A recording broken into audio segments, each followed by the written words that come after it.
Sounds very painful. What's going on, everyone? Travis Brown here at Neyland Stadium with Robert Cessna. Both of the Eagle. A&M just beat Tennessee 34-13 in what I think most people would say would be a convincing game. Time of possession and third downs very huge on this. Cease, what was your initial takeaways from the game? Well, obviously the start didn't go well with Tennessee going right down and scoring, but after that, A&M's offense was just dominant. I don't actually think the final score showed how dominating they were. They just settled for those 2 field goals, and they didn't punt until the second half. They had the long, sustained drives, which you want.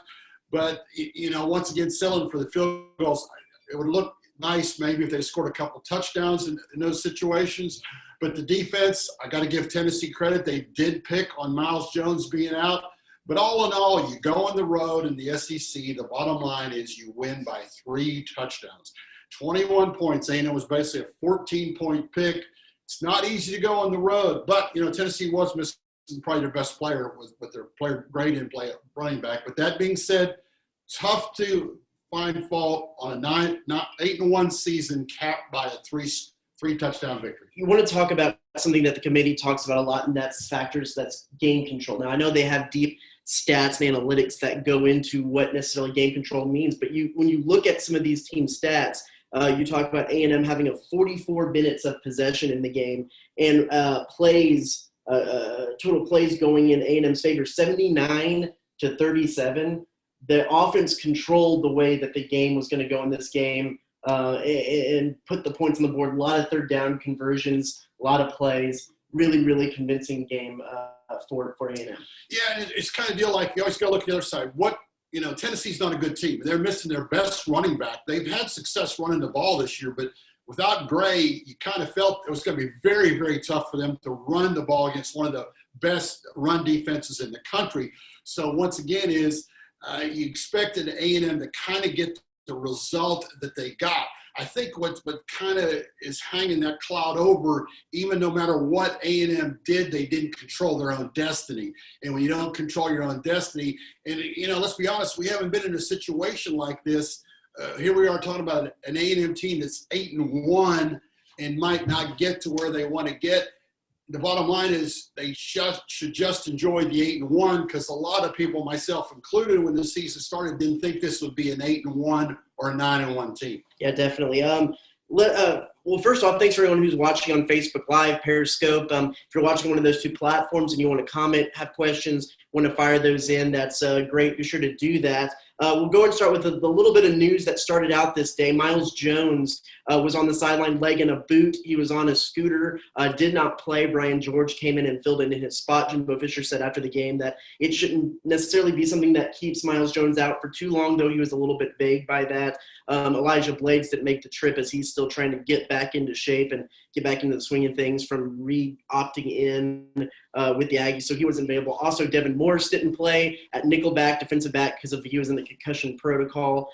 So Brian George initially was picked on pretty badly by the Tennessee offense and seemed to kind of struggle. Ended up getting an interception, ironically, at the end of the game. But those were kind of the initial storylines leading into this one. I mentioned being able to question and comment and bring those things in on Facebook and Periscope. The guy who will be reading those is our guy back in, well, he's not in BCS. He's actually in Austin, but back home in Texas. That's Alex Miller. Alex, first off, what did you see from this game as you watched it on TV?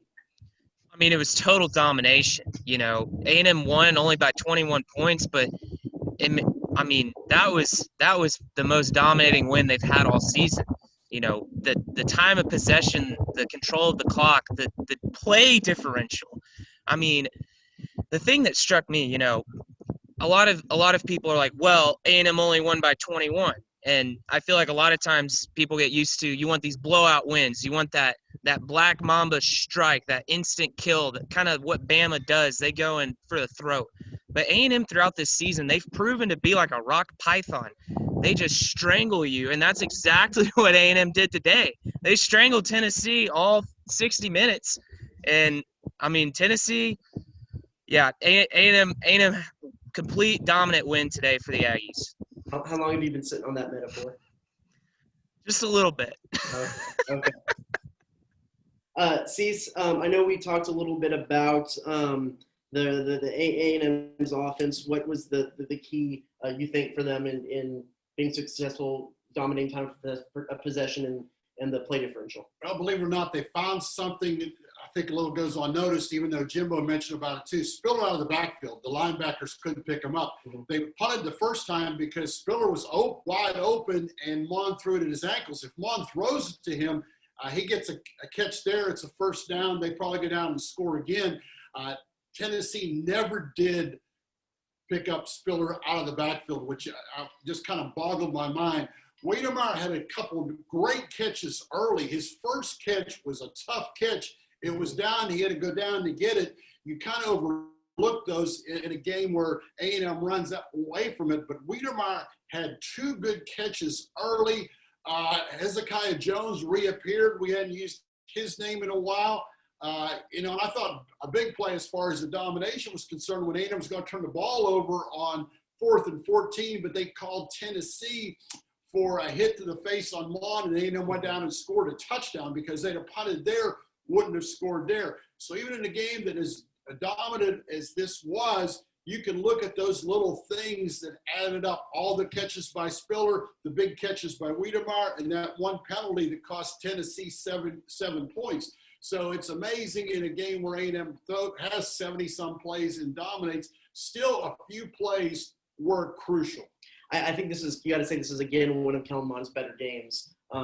Very, very accurate. There was just one or two passes here or there where, like in years past, you pretty much go the whole game and say, man, if Kellen would have hit that guy in stride, they could have made more of it. I think that there was one pass to Spiller in the red zone down on this side of the field. There was that bounce pass on 3rd down. But you look at Mond's performance on 3rd down in the first half, I believe he was 6 for 7 for 60 yards just in the first half alone, just on 3rd down.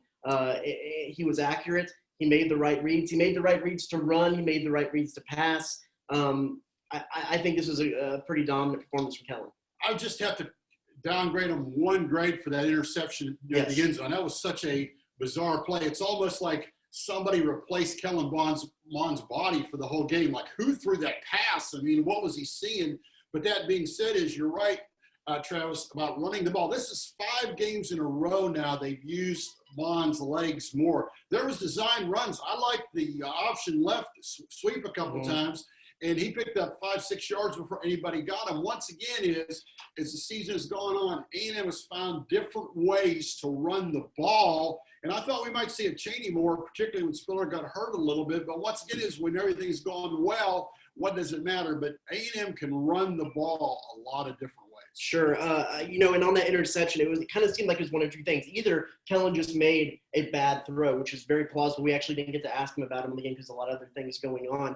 Or it looked like maybe he was expecting Hez Jones to do a comeback route, and Hez just kind of kept going in the back of the end zone because he threw it right to the pylon. Right to it. Where if he did do a little comeback, it would have been right in his hands for that. So that's enough about the game because it's what everyone kind of expected A&M to win this game. The conversation now and the conversation in the postgame was about how A&M's chances at the college football playoff. We were keeping an eye through the whole thing, as I'm sure everyone else was in the Big Ten title game.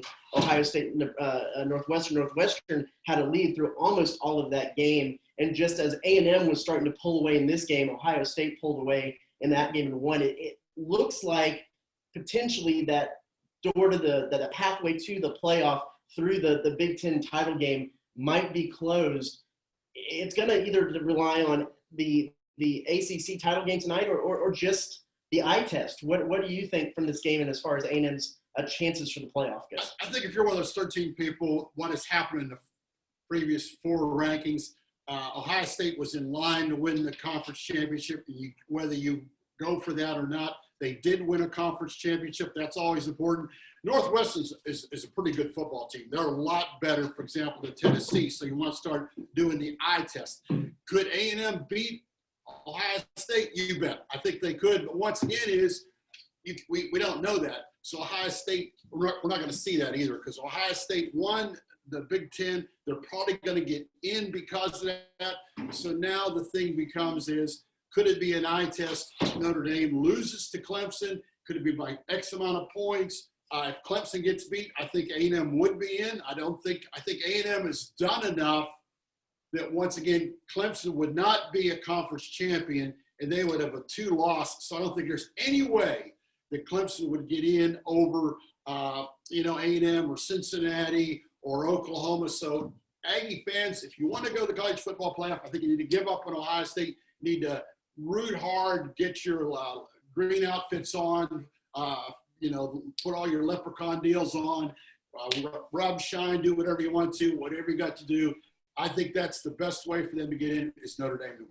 I think when it comes down to eye test, it goes to that game control metric. I think A&M, and this was a perfect cap on the statement that what A&M wanted to do this year was to control time of possession, to control the possession of the ball, to dictate how the pace of the game was going to be. And today was an epitome of how they're going to do that. So if there's people on the committee that value that idea of game control over the flashiness of an offense or the flashiness of a defense, then I think that's where A&M has a little bit of the edge up on anyone else, save for Alabama, in that playoff contention. And I also think, believe it or not, in the back of their heads, a lot of people don't want an Alabama A&M rematch. That's already happened once before. And I think there's a little bit of that back there as well if, we would hurt A&M, because what they do is they go, well, they had their chance and they didn't beat Alabama. And I do believe A&M is not necessarily a different team than what played Alabama. I think they're a better team. I think they're a better red zone team. I think they're a better running team. Remember, they had like 448 yards against Alabama. They weren't – the score was lopsided, but the action on the field wasn't. Alex, what do you think? Well, a couple points. One, I think the committee has proven time and time again what the committee thinks is exclusive from what the talking heads say. And, I think the rematch aspect is something that people are saying against A&M in this situation, but I think the committee makes it clear. They want the best 4 teams, and I think they want the best 4 teams regardless of if A&M and Alabama have already played. So if they think A&M's the 4th best team, they're going to put them there regardless that A&M's lost to Alabama by 28 already. And just looking online, I was pulling up the game control metrics. A&M came into the week ranked 11th in the nation in game control. The teams ahead of them, Alabama's 1, shouldn't be surprising. Ohio State, number 2. They haven't had a lot of good wins, but they've dominated in those wins. I think we've seen how that's shown the disparity between a 5-0 Ohio State versus a 5-0 USC, how big that canyon was. And then you look at Clemson, they're 4th, and Notre Dame 7th. So the teams above them, they have great game control. But you got to think that the way A&M played today, that definitely helped their case. I would expect that game control metric to go up.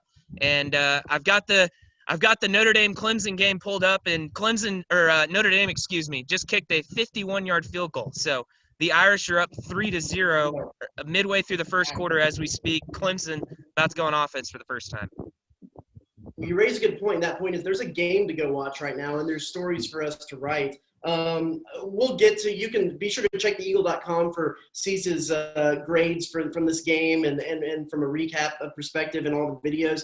But still a lot to go on today before we kind of know what the full picture is. So we're going to go ahead and bring this one to a close. We'll be watching the games. I'll be tweeting. We'll be talking about that. So if you want to join in the conversation, you can join us there. Again, Texas A&M beats Tennessee 34-13 to keep their playoff hopes alive. We'll see how that shakes out. Thanks for Robert Cessna and Alex Miller and Travis Brown. We'll talk to you again later.